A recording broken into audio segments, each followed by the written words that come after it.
Il existe un monde que vos yeux ne voient pas, mais que votre âme connaît déjà. Entre le dernier souffle et le jugement final, une réalité s'étend, plus vaste, plus intense, plus réelle que tout ce que vous avez jamais vécu ici-bas. Depuis des siècles, des hommes et des femmes ont ouvert la Bible avec une question brûlante sur les lèvres. Non pas une question abstraite de philosophie, mais une question viscérale, personnelle, urgente. Une question que le deuil pose avec une brutalité que les mots peinent à contenir. Où est allé celui que j'aimais? Et qu'est-ce qui m'attend, moi, lorsque viendra mon heure? Ce sont ces questions que la parole de Dieu ose affronter sans détour. Ce sont précisément ces questions que nous allons affronter aujourd'hui. Non pas avec timidité, mais avec la hardiesse de ceux qui croient que la parole de Dieu éclaire jusqu'aux recoins les plus obscurs de l'existence humaine. Charles Spurgeon, ce géant de la foi dont la voix résonnait comme le tonnerre dans le Metropolitan Tabernacle de Londres, affirmait avec une conviction absolue que l'Écriture n'a jamais cherché à nous cacher ce qui se passe au-delà du voile. Elle parle, elle révèle. Et pour ceux qui ont des oreilles pour entendre, sa révélation est d'une précision qui devrait faire trembler nos cœurs. Spurgeon disait « Il ne s'agit pas de mourir un jour, mais de savoir où l'on va mourir ». Cette phrase semble dure, presque brutale au premier abord, mais examinez-la de plus près. Elle ne contient pas de morbidité, elle contient de la sagesse. Elle nous arrache à l'illusion que nous sommes simplement des êtres de chair dont l'existence s'éteint, comme une bougie dans le vent. Elle nous rappelle que chaque âme humaine est destinée à une continuation, à un voyage dont la mort n'est pas la destination, mais simplement la porte d'entrée. L'apôtre Paul, inspiré par l'Esprit de Dieu, écrivait aux Corinthiens avec une assurance qui n'appartient qu'aux hommes ayant véritablement touché l'éternité. Car nous savons que si notre maison terrestre, cette tente, est détruite, nous avons un édifice qui vient de Dieu, une maison éternelle dans les cieux, qui n'a pas été faite de main d'homme. Deuxième lettre aux Corinthiens, chapitre 5, verset 1er. Remarquez la certitude de Paul. Il ne dit pas « nous espérons » ou « nous supposons ». Il dit « nous savons ». C'est la marque d'une foi ancrée dans une révélation divine. Mais qu'est-ce que cette révélation nous dit exactement sur l'état de l'âme après la mort et avant le jugement? C'est là que le monde spirituel se déploie dans toute sa réalité, une réalité que beaucoup de croyants ne comprennent pas pleinement, soit parce qu'on ne leur a jamais enseigné, soit parce que la peur a toujours réussi à détourner leur regard. Aujourd'hui, nous allons regarder en face. Nous allons ouvrir les Écritures et laisser leur lumière dissiper les ombres du malentendu et de la crainte. Car voici ce que beaucoup ignorent. Le monde spirituel entre la mort et le jugement final n'est pas un vide, pas un sommeil sans rêve, pas un néant dans lequel les âmes flottent indéfiniment.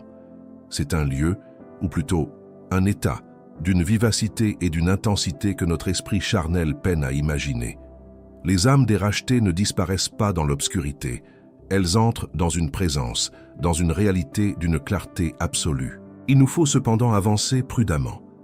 Il y a une différence essentielle entre ce que la spéculation humaine imagine et ce que la révélation divine enseigne. Et c'est précisément cette distinction que nous allons honorer tout au long de cette prédication. Nous n'allons pas raconter des histoires à dormir debout. Nous allons tenir fermement les textes sacrés et laisser Dieu parler à travers eux. Jésus lui-même, lors de sa conversation solennelle avec le brigand crucifié à ses côtés, a prononcé des paroles qui devraient nous saisir jusqu'aux os. « Aujourd'hui, tu seras avec moi dans le paradis. » Évangile de Luc, chapitre 23, verset 43. Aujourd'hui.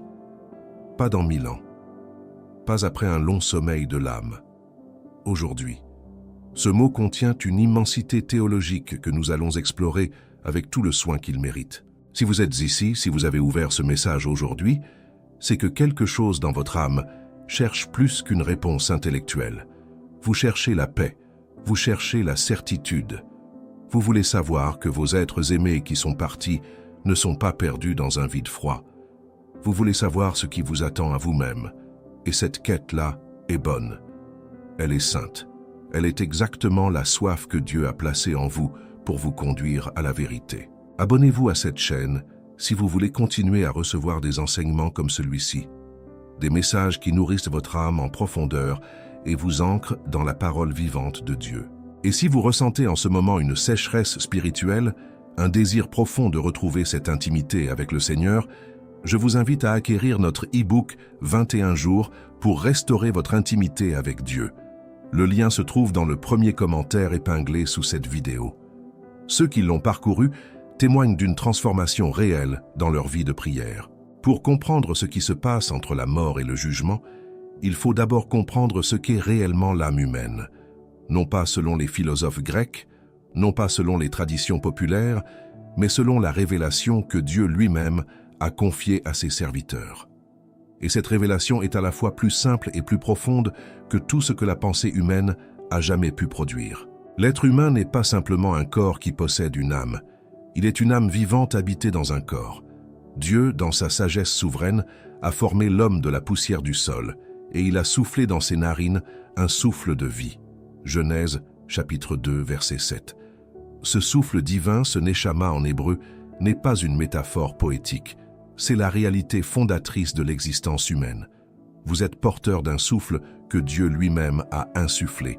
Et ce souffle ne disparaît pas simplement parce que le corps retourne à la poussière. Voilà pourquoi la mort physique n'est pas la fin.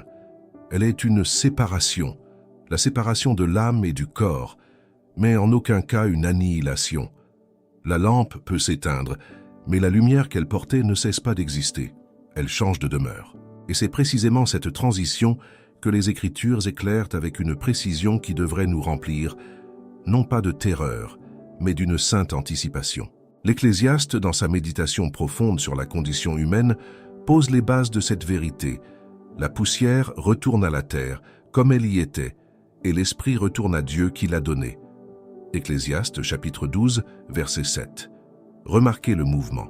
Le corps descend, l'esprit monte. Il y a une destination, il y a une direction. La mort n'est pas un effondrement dans le chaos, c'est un retour vers la source. Mais ici, une question légitime se pose. Entre ce retour à Dieu et le jugement dernier, que se passe-t-il?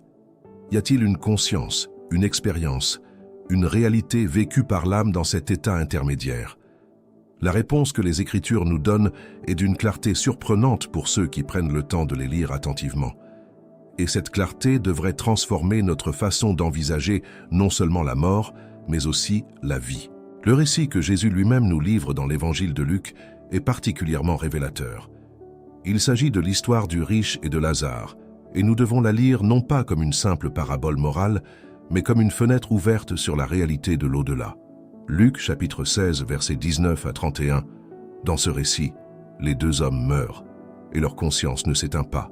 Lazare est consolé, le riche souffre, ils se souviennent, ils communiquent. Ils ont conscience de leur état. Ce récit ne nous dit pas tout ce que nous voudrions savoir. Dieu, dans sa sagesse, a choisi de ne pas nous révéler chaque détail du monde invisible. Mais il nous dit l'essentiel. Les âmes existent pleinement après la mort. Elles ne dorment pas d'un sommeil sans conscience. Elles ne flottent pas dans un état d'indifférence. Elles vivent, ressentent et demeurent dans un état qui dépend directement de la relation qu'elles avaient avec Dieu durant leur vie terrestre. C'est une réalité qui devrait nous saisir avec une intensité particulière, car nous vivons dans un monde qui a tout fait pour anesthésier notre conscience face à la mort. La culture moderne a banni la mort de ses conversations, de ses maisons, de ses réflexions quotidiennes. On ne parle pas de la mort. On fait comme si elle n'existait pas. On repousse sa pensée à plus tard, toujours à plus tard. Mais cette amnésie volontaire a un prix. Elle nous prive de la profondeur que seule la conscience de notre finitude peut engendrer. Les hommes et les femmes qui ont vraiment réfléchi à ce qui les attend après la mort ne sont pas des gens paralysés par la peur. Ce sont des gens libérés, libérés de la tyrannie du superficiel, libérés de l'esclavage de l'opinion des autres, libérés pour vivre avec une intensité et une générosité que seule la perspective de l'éternité peut produire. L'apôtre Paul le dit magnifiquement. Pour moi, vivre c'est Christ et mourir c'est un gain. Philippiens chapitre 1, verset 21. Notez bien, Paul ne dit pas que la mort est une perte à accepter courageusement. Il dit que c'est un gain, un bénéfice, un avancement.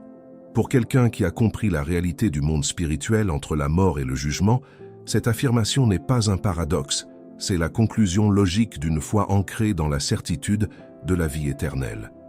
Et cette certitude, nous allons continuer à la creuser ensemble dans la prochaine partie de ce message.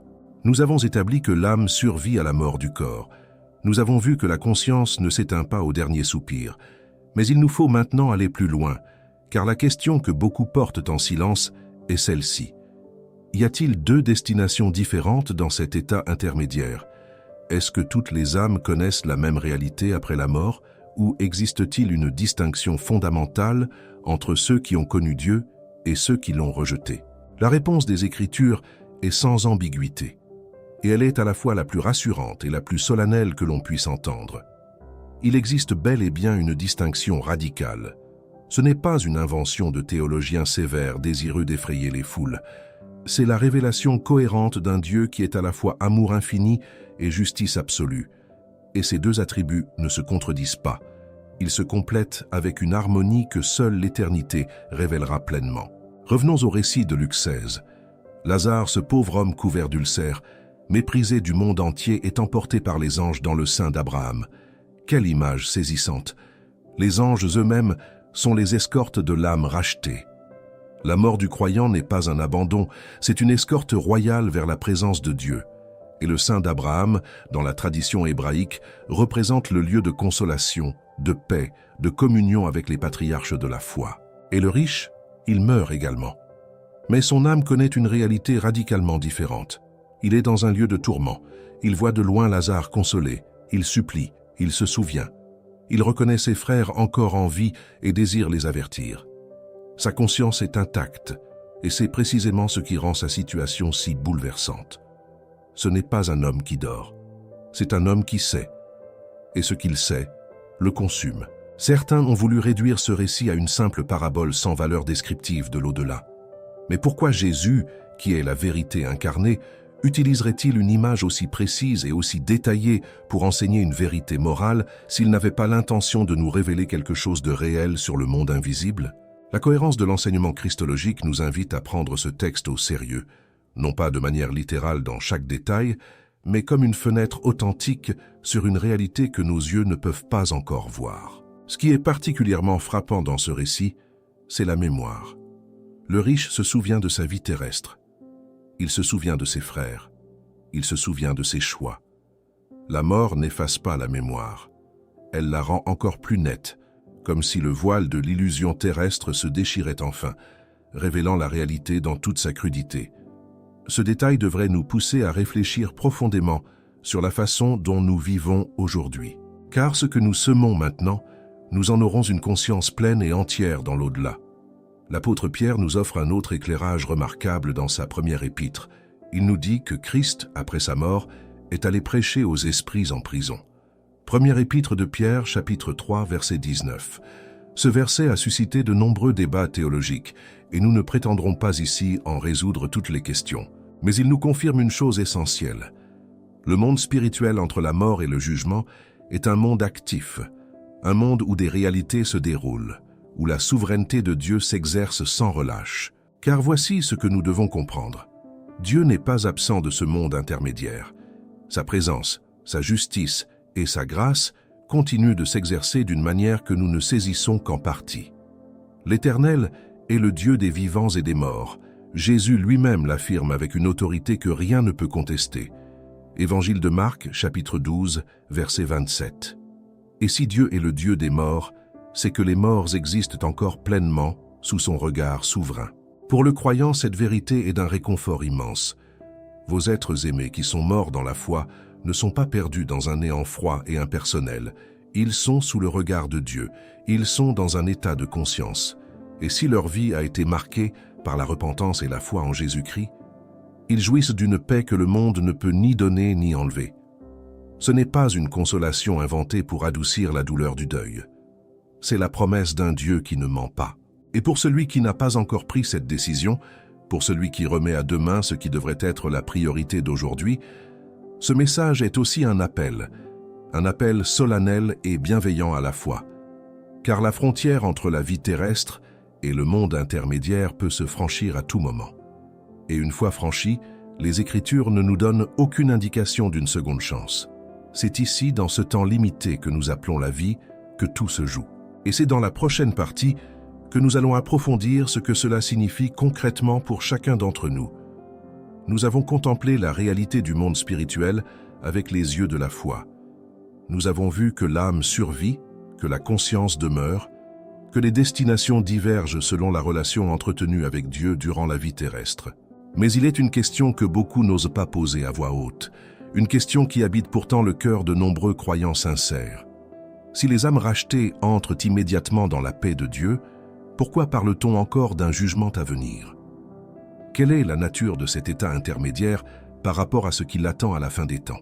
C'est une question légitime, et elle mérite une réponse honnête.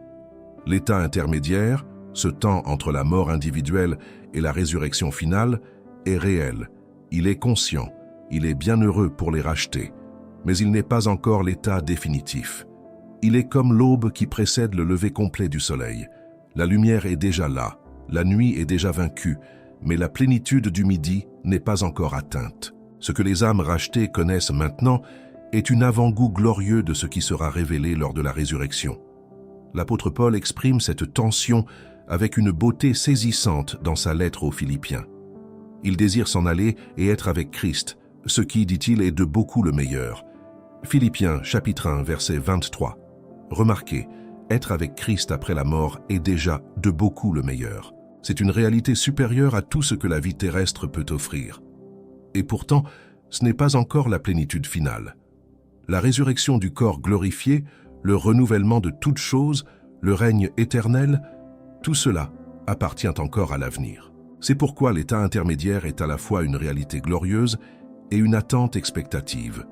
Les âmes des justes sont avec Christ, pleinement conscientes, pleinement en paix, pleinement aimées. Mais elles attendent encore la rédemption de leur corps, cette résurrection que Dieu a promise et que rien dans l'univers ne peut empêcher. L'Apocalypse nous offre une image bouleversante de cette attente. Les âmes des martyrs, sous l'autel céleste, crient vers Dieu en lui demandant jusqu'à quand. Apocalypse chapitre 6 verset 10. Elles ne dorment pas, elles prient, elles espèrent, elles attendent avec une ardeur que seule la proximité de Dieu peut produire. Cette image de l'âme qui attend sous l'autel céleste nous dit quelque chose de profond sur la nature du temps dans l'éternité. Pour nous, l'attente est synonyme d'ennui ou de souffrance. Mais pour une âme qui se tient dans la lumière de la présence divine, l'attente est elle-même une forme de communion. C'est une attente habitée, vivante, remplie de la certitude que la promesse sera accomplie. Et cette certitude transforme l'attente en adoration. Il y a un autre aspect du monde spirituel intermédiaire que nous devons aborder avec soin, car il a souvent été mal compris ou délibérément déformé. Certaines traditions religieuses ont introduit la notion d'un lieu de purification après la mort, un endroit où les âmes paieraient pour leurs péchés avant d'être admises en présence de Dieu. Mais les Écritures nous révèlent quelque chose de fondamentalement différent. La purification de l'âme n'est pas l'œuvre du temps après la mort.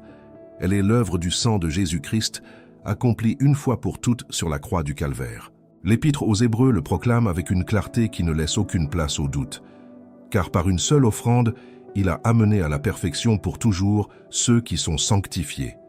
Hébreux, chapitre 10, verset 14. Une seule offrande. Pour toujours. La perfection n'est pas le résultat d'une purification post-mortem, elle est le don gratuit de la grâce de Dieu, reçu par la foi en Jésus-Christ.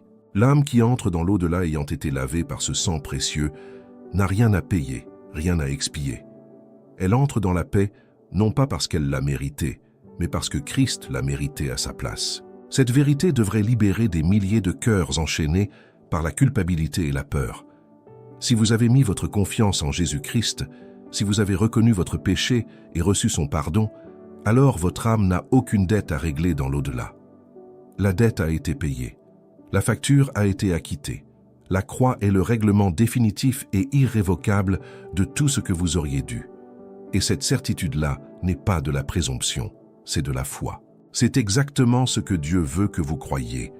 Mais voici la solennité que nous ne pouvons pas éluder. Ceux qui refusent ce don gratuit, ceux qui traversent la porte de la mort sans avoir reçu la grâce de Dieu, connaîtront dans l'état intermédiaire une réalité que nous ne décrirons pas avec délectation, mais que nous ne pouvons pas non plus passer sous silence. Car Dieu, dans son amour, nous avertit. Qu'avertir les hommes du danger qui les guette C'est précisément l'une des formes les plus élevées de l'amour. Nous poursuivrons cette réflexion dans la partie suivante, en tournant notre regard vers ce que tout cela signifie pour la façon dont nous vivons aujourd'hui. Tout ce que nous avons contemplé jusqu'ici n'est pas une curiosité théologique réservée aux érudits.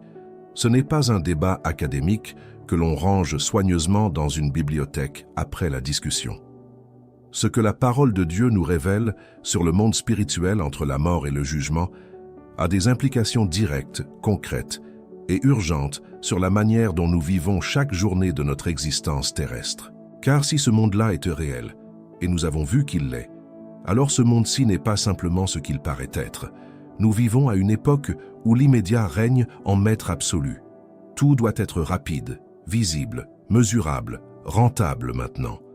La culture dans laquelle nous baignons a une allergie profonde pour tout ce qui s'inscrit dans une perspective longue. Et cette allergie a contaminé même la façon dont beaucoup de croyants vivent leur foi. On cherche la bénédiction immédiate. On veut la guérison aujourd'hui. On désire la réponse maintenant. Et quand les cieux semblent silencieux, la foi vacille. Mais l'homme ou la femme qui a vraiment saisi la réalité du monde spirituel intermédiaire possède une ressource que le monde ne peut ni lui donner, ni lui arracher. Une perspective éternelle. Et cette perspective change absolument tout. Elle change la façon dont on supporte la souffrance. Elle change la façon dont on réagit à l'injustice. Elle change la façon dont on gère les pertes, les deuils, les déceptions. Car celui qui sait où il va ne peut pas être définitivement abattu par ce qu'il traverse en chemin. L'apôtre Paul, encore lui, nous livre cette pensée d'une densité extraordinaire dans sa seconde lettre aux Corinthiens. Car nos légères afflictions du moment présent produisent pour nous, au-delà de toute mesure, un poids éternel de gloire. Deuxième lettre aux Corinthiens, chapitre 4, verset 17. Paul appelle ces souffrances des légères afflictions. Or cet homme a été battu, emprisonné, naufragé, lapidé, trahi. Si ces épreuves sont légères à ses yeux, c'est parce qu'il les voit à travers le prisme de l'éternité. La souffrance temporelle, vue depuis l'éternité, est infiniment petite face à la gloire qui l'attend. Voilà ce que la connaissance du monde spirituel produit dans la vie d'un croyant. Elle recalibre ses valeurs, elle réorganise ses priorités, elle lui permet de lâcher ce qui ne dure pas pour saisir ce qui demeure. Jésus lui-même nous y invite avec une autorité douce et irrésistible. Ne vous amassez pas des trésors sur la terre, où la rouille et les vers détruisent, et où les voleurs percent et dérobent, mais amassez-vous des trésors dans le ciel. Évangile de Matthieu, chapitre 6, versets 19 et 20. Ce conseil n'est pas une invitation à la négligence du monde présent. Ce n'est pas un appel à l'irresponsabilité. C'est une invitation à investir dans ce qui traversera la frontière de la mort. Et qu'est-ce qui traverse cette frontière? L'amour que nous avons donné, les vies que nous avons touchées pour l'éternité, la fidélité avec laquelle nous avons marché avec Dieu dans l'obscurité, les prières que nous avons offertes quand personne ne regardait. Ces choses-là ne rouillent pas. Ces choses-là accompagnent l'âme dans son voyage vers l'éternité. Il y a également une dimension de cette vérité qui touche directement notre rapport aux autres. Si chaque être humain que vous croisez est une âme destinée à l'éternité, alors chaque rencontre prend une gravité nouvelle. Ce voisin que vous n'avez pas encore invité à l'église, ce collègue qui pose des questions sur Dieu et à qui vous n'avez pas encore osé répondre franchement, ce membre de la famille qui vit loin de Dieu et pour lequel vous avez cessé de prier parce que vous avez perdu espoir. Ces âmes-là sont réelles, leur destination éternelle est réelle. Et vous avez peut-être en main une parole, un témoignage, une prière qui pourrait changer le cours de leur éternité. L'évangéliste Dwight L. Moody avait cette conviction si profonde que chaque personne qu'il rencontrait était une âme immortelle. Et cette conviction transformait chacune de ses conversations en une occasion de planter une graine pour l'éternité. Ce n'est pas du fanatisme, c'est de la lucidité. C'est voir les êtres humains comme Dieu les voit, non pas comme des corps périssables, mais comme des âmes éternelles dont la destination n'est pas encore scellée. Et pour vous, qui lisez ou écoutez ces paroles en ce moment? Où en êtes-vous avec Dieu? Non pas en théorie, non pas dans vos habitudes religieuses, mais dans le lieu secret de votre cœur, là où aucune façade ne tient. Est-ce que votre âme est ancrée dans la certitude de la grâce de Dieu? Est-ce que vous savez avec cette assurance que seul le Saint-Esprit peut donner, que si vous deviez franchir la frontière de la mort cette nuit, vous seriez avec Christ. C'est la question la plus importante que vous puissiez vous poser, et la réponse honnête à cette question est le point de départ de tout le reste. Dans la conclusion de ce message, nous allons rassembler tout ce que nous avons découvert et vous laisser avec une vérité qui, si vous la recevez vraiment, ne vous laissera jamais tout à fait les mêmes. Le monde spirituel entre la mort et le jugement est plus réel que tout ce que vos yeux ont jamais vu. Et cette réalité vous appelle à vivre autrement, dès aujourd'hui. Ancrez-vous dans la grâce de Christ, investissez dans l'éternité et ne laissez rien de périssable voler ce qui est impérissable. Si vous désirez approfondir votre intimité avec Dieu, acquérez notre e-book 21 jours pour restaurer votre intimité avec Dieu. Le lien est dans le premier commentaire épinglé. Merci d'avoir regardé jusqu'à la fin. Abonnez-vous, aimez cette vidéo, laissez un commentaire et continuez avec les prochaines vidéos qui apparaîtront sur votre écran. À très bientôt.